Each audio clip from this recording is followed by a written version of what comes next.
नमस्कार प्रिय विद्यार्थियों, हिंदी ज्ञान रत्नाकर में आपका स्वागत है। हिंदी ज्ञान रत्नाकर भाग 4 के अंतर्गत मैं आप लोगों को स्वर की परिभाषा और उसकी विशेषता के बारे में बताऊंगा। तो आइए चलते हैं, जानते हैं स्वर किसे कहते हैं। वे वर्ण जो स्वतंत्र रूप से उच्चारित होते हैं स्वर कहलाते हैं, जैसे अ, आ, इ, ई, आ। इसे हम दूसरे तरीके से भी परिभाषित कर सकते हैं कि स्वतंत्र रूप से उच्चारित होने वाले वर्ण स्वर कहलाते हैं। विद्यार्थियों, यदि परीक्षा में आपसे यह प्रश्न पूछा जाता है कि वे वर्ण जो स्वतंत्र रूप से उच्चारित होते हैं क्या कहलाते हैं, तो आपका उत्तर होगा स्वर। दूसरे तरीके से प्रश्न यदि पूछे कि स्वतंत्र रूप से उच्चारित होने वाले वर्ण क्या कहलाते हैं, तो भी आपका उत्तर होगा स्वर। विद्यार्थियों, स्वर को अच भी कहा जाता है, ये भी याद रखिएगा। यदि आपसे प्रश्न पूछा जाता है कि स्वर को अन्य किस नाम से पुकारा जाता है या स्वर को अन्य किस नाम से संबोधित किया जाता है, तो वहां आपका उत्तर होगा अच। इसे अच्छी तरह से याद कर लीजिएगा। परंपरागत रूप से स्वरों की संख्या 11 और कुल संख्या 13 है। यहाँ भी 11 और 13 का खेल हमारे सामने आता है। कहाँ पर हम 11 का चुनाव करेंगे और कहाँ पर 13 का चुनाव करेंगे, यह पूछे गए प्रश्नों पर निर्भर करता है। यदि प्रश्न पूछा जाता है कि परंपरागत स्वरों की संख्या कितनी है, तो वहाँ आपका उत्तर होगा 11। और यदि प्रश्न पूछा जाता है कि स्वरों की संख्या कितनी है, तो भी आपका उत्तर होगा 11। और जब ये आपसे प्रश्न पूछा जाए कि कुल स्वरों की संख्या कितनी है, तब वहां पर आपका उत्तर होगा 13। यानी जब तक आपसे यह न पूछा जाए कि कुल स्वरों की संख्या कितनी है, तब आप अपना उत्तर 11 ही बताएंगे, 13 पर नहीं आएंगे। जब कुल स्वरों की संख्या के बारे में पूछा जाए, तभी आप उत्तर में 13 बताएंगे। अब 11 कहाँ से कहाँ तक आते हैं और 13 कहाँ से कहाँ तक आते हैं, यह इस चित्र के माध्यम में से आप समझ सकते हैं। यहाँ देखिए, अ, आ, ई, उ, री, ए, ओ, औ। ये आपके परंपरागत स्वर हैं, जिनकी संख्या 11 है।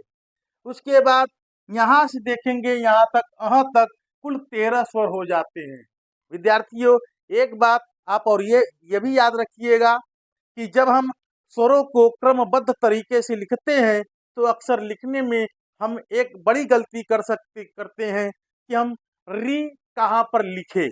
कुछ लोग री को या तो छोड़ देते हैं, या तो अंत में लगाते हैं, या ऐ के बाद लगाते हैं, या ई के पहले लगा देते हैं। लेकिन याद रखिएगा, यह जो री है, ऋषि वाला री है, यह हमेशा 7वें नंबर पर रहता है। चाहे इधर से गिनेंगे तो भी 7वें नंबर पर रहेगा, इधर से गिनेंगे तो भी 7वें नंबर पर रहेगा। यदि आप इसको अच्छी तरह से याद किए रहेंगे, तो कहीं भी आप स्वर को लिखने में गलती नहीं करेंगे। तो यह स्वरों के लिखने का क्रमबद्ध एक तरीका है।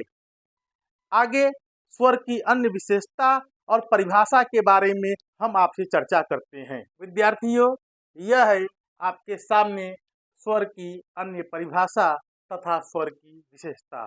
तो सबसे पहले हम स्वर की अन्य परिभाषा के बारे में जानते हैं। स्वर की अन्य परिभाषा में पहला है, वे वर्ण जिनके उच्चारण में हमें अन्य किसी वर्ण की सहायता नहीं लेनी पड़ती, स्वर कहलाते हैं। इसके बारे में भी कभी कभी प्रश्न पूछा जाता है कि वे वर्ण जिनके उच्चारण में हमें अन्य किसी वर्ण की सहायता नहीं लेनी पड़ती, उन्हें क्या कहा जाता है। यहाँ आपका उत्तर होगा स्वर। एक दूसरे तरह की अन्य परिभाषा है, जिसको लेकर कई बार परीक्षाओं में प्रश्न पूछा जाता है। बिना किसी अवरोध अथवा बाधा के उच्चारित होने वाले वर्ण स्वर कहलाते हैं। यह कई बार परीक्षाओं में पूछा गया है। तो याद रखिएगा, हम जो स्वर की परिभाषा याद करते हैं, उसके साथ साथ स्वर की अन्य परिभाषा भी है, जिसे हमें याद रखने की आवश्यकता है। आते हैं स्वर की विशेषता में। तो आप देख रहे हैं कि आपके सामने स्वर की कुल 4 विशेषता दिखाई दे रही है। पहला है, स्वरों का उच्चारण स्वतंत्र रूप से होता है। या तो आप परिभाषा के माध्यम से ही समझ सकते हैं कि स्वतंत्र रूप से उच्चारण होने का मतलब यही है कि स्वरों के उच्चारण में हमें किसी अन्य वर्ण की सहायता नहीं लेनी पड़ती। दूसरी विशेषता है कि सभी स्वर अक्षरिक होते हैं।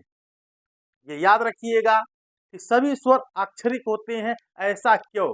क्योंकि हम जो भी स्वर बोलते हैं, जिन भी स्वरों का उच्चारण जैसे करते हैं वैसे ही लिखते हैं, इसलिए इनके बारे में कहा जाता है कि सभी स्वर अक्षरिक होते हैं। तीसरा है स्वर अल्प प्राण होते हैं। चौथा है स्वर सघोष होते हैं। अब अल्प प्राण क्या है और महाप्राण क्या है, इसको जानने के लिए हम आगे चलते हैं।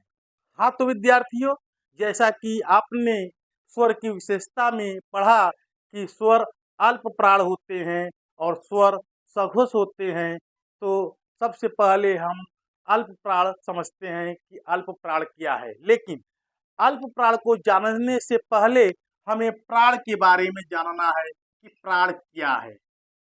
व्याकरण के क्षेत्र में प्राण का अर्थ होता है वायु या हवा। प्राण दो प्रकार के होते हैं, अल्प प्राण और दूसरा है महाप्राण। अल्प प्राण का अर्थ होता है कम हवा और महाप्राण का अर्थ होता है अधिक हवा। तो जब हम स्वरों का उच्चारण करते हैं तो उनके उच्चारण में हमारे मुख से हवा निकलती है। मुख से निकलने वाली उसी हवा को हम प्राण कहते हैं।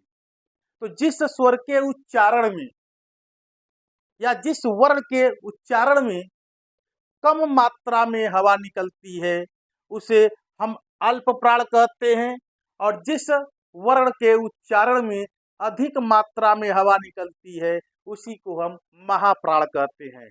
तो स्वर की विशेषता में आपने यह पढ़ा था कि स्वर अल्प प्राण होते हैं। इसलिए अल्प प्राण होते हैं कि जब हम स्वरों का उच्चारण करते हैं तो इनके उच्चारण में हमारे मुख से कम मात्रा में हवा निकलती है।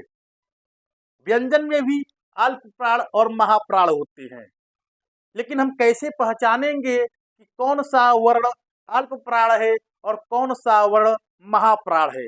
इसको जानने के लिए कई तरीके हैं। तो सबसे पहला तरीका हम आपको बताते हैं कि आप बाएं हाथ की हथेली को अपने मुख के सामने कीजिए। लगभग 4 इंच की दूरी होनी चाहिए। आप किसी भी वर्ण का उच्चारण कीजिए। अगर वर्ण के उच्चारण करने में मुख से निकलने वाली हवा हथेली में कम टकराती है तो वह अल्प प्राण है, और यदि मुख से निकलने वाली हवा हथेली में अधिक टकराती है तो वह महाप्राण है। इसको आप आसानी से पता कर सकते हैं। एक दूसरा तरीका है, आप सभी वर्णों को अंग्रेजी में लिख सकते हैं। यदि वर्णों को अंग्रेजी लिखते समय ए आ रहा है तो वह अल्प प्राण है। यदि किसी वर्ण की अंग्रेजी में एच आ रहा है तो वह महाप्राण है। उदाहरण के रूप में आपके सामने क, ख, ग और ग है। यदि हम क की अंग्रेजी लिखते हैं तो के ए है, ख की अंग्रेजी लिखते हैं के एच है, जी की अंग्रेजी जे है और घ की अंग्रेजी जी एच ए है। तो यह देखिएगा यहाँ पर क और ग में आपका ए आ रहा है, इसलिए क और ग अल्प प्राण है, जबकि ख और घ में ये देखिए एच आया है, इसलिए ख और घ आपके महाप्राण है। केवल एक वर्ण ऐसा है जो अपवाद में आता है और वह वर्ण है च। च हमारा अल्प प्राण है, ये ध्यान दीजिएगा। च अल्प प्राण है। च के बाद ज जो आता है वह अल्प प्राण है। व्यंजन में कौन सा वर्ण अल्प प्राण में आता है, कौन सा वर्ण महाप्राण में आता है, इसकी चर्चा जब हम व्यंजन पढ़ाएंगे तो उसमें करेंगे। आगे चलते हैं कि आपने विशेषता में यह पढ़ा था कि स्वर सघोष होते हैं। अब सघोष क्या है इसको हम आगे बताते हैं। स्वर की चौथी परिभाषा में आपने ये पढ़ा था कि स्वर सघोष होते हैं। सघोष क्या है इसको जानने से पहले हमें घोष के बारे में जानना होगा। घोष का अर्थ होता है स्वर तंत्रियां अथवा तरंग अथवा झंकार। जब हम किसी वर्ण का उच्चारण करते हैं तो उन वर्णों के उच्चारण में हमारे मुख से निकलने वाली हवा में तरंग पैदा होती है। लेकिन सभी वर्णों के उच्चारण में मुख से निकलने वाली हवा में तरंग पैदा नहीं होती। कुछ ऐसे वर्ण हैं जिनके उच्चारण में मुख से निकलने वाली हवा में तरंग पैदा नहीं होती, और कुछ ऐसे वर्ण हैं जिनके उच्चारण में मुख से निकलने वाली हवा में तरंग पैदा होती है। तो तरंग पैदा न होने और तरंग पैदा होने के आधार पर घोष को दो भागों में बांटा गया है। पहला आपका है अघोष और दूसरा है सघोष। तो जिस वर्ण के उच्चारण में मुख से निकलने वाली हवा में तरंग पैदा नहीं होती, इस तरह समझ सकते हैं, उसे हम अघोष कहते हैं। और जिस वर्ण के उच्चारण में मुख से निकलने वाली हवा में तरंग पैदा होती है उसे हम सघोष कहते हैं। उसे इस तरह से समझ सकते हैं। तो ये याद रखिएगा, ये एक सीधी लाइन जो आपको दिखाई दे रही है यह अघोष को दर्शाता है, और ये जो ऊपर नीचे वाली लाइन है यह सघोष को दर्शाता है। तो आपने यह पढ़ा है कि सभी स्वर सघोष होते हैं। इसलिए सघोष होते हैं क्योंकि स्वर के उच्चारण में मुख से निकलने वाली हवा में तरंग पैदा होती है, इसलिए सभी स्वर सघोष कहलाते हैं। व्यंजन में कुछ वर्ण अघोष होते हैं, कुछ वर्ण सघोष होते हैं। इसको हम व्यंजन जब पढ़ाएंगे उसमें स्पष्ट तरीके से आपको बताएंगे। तो प्रिय विद्यार्थियों, आज के लिए इतना ही। आपको यह वीडियो कैसा लगा इसके लिए आप अपने कमेंट हमें लिख कर भेजिए।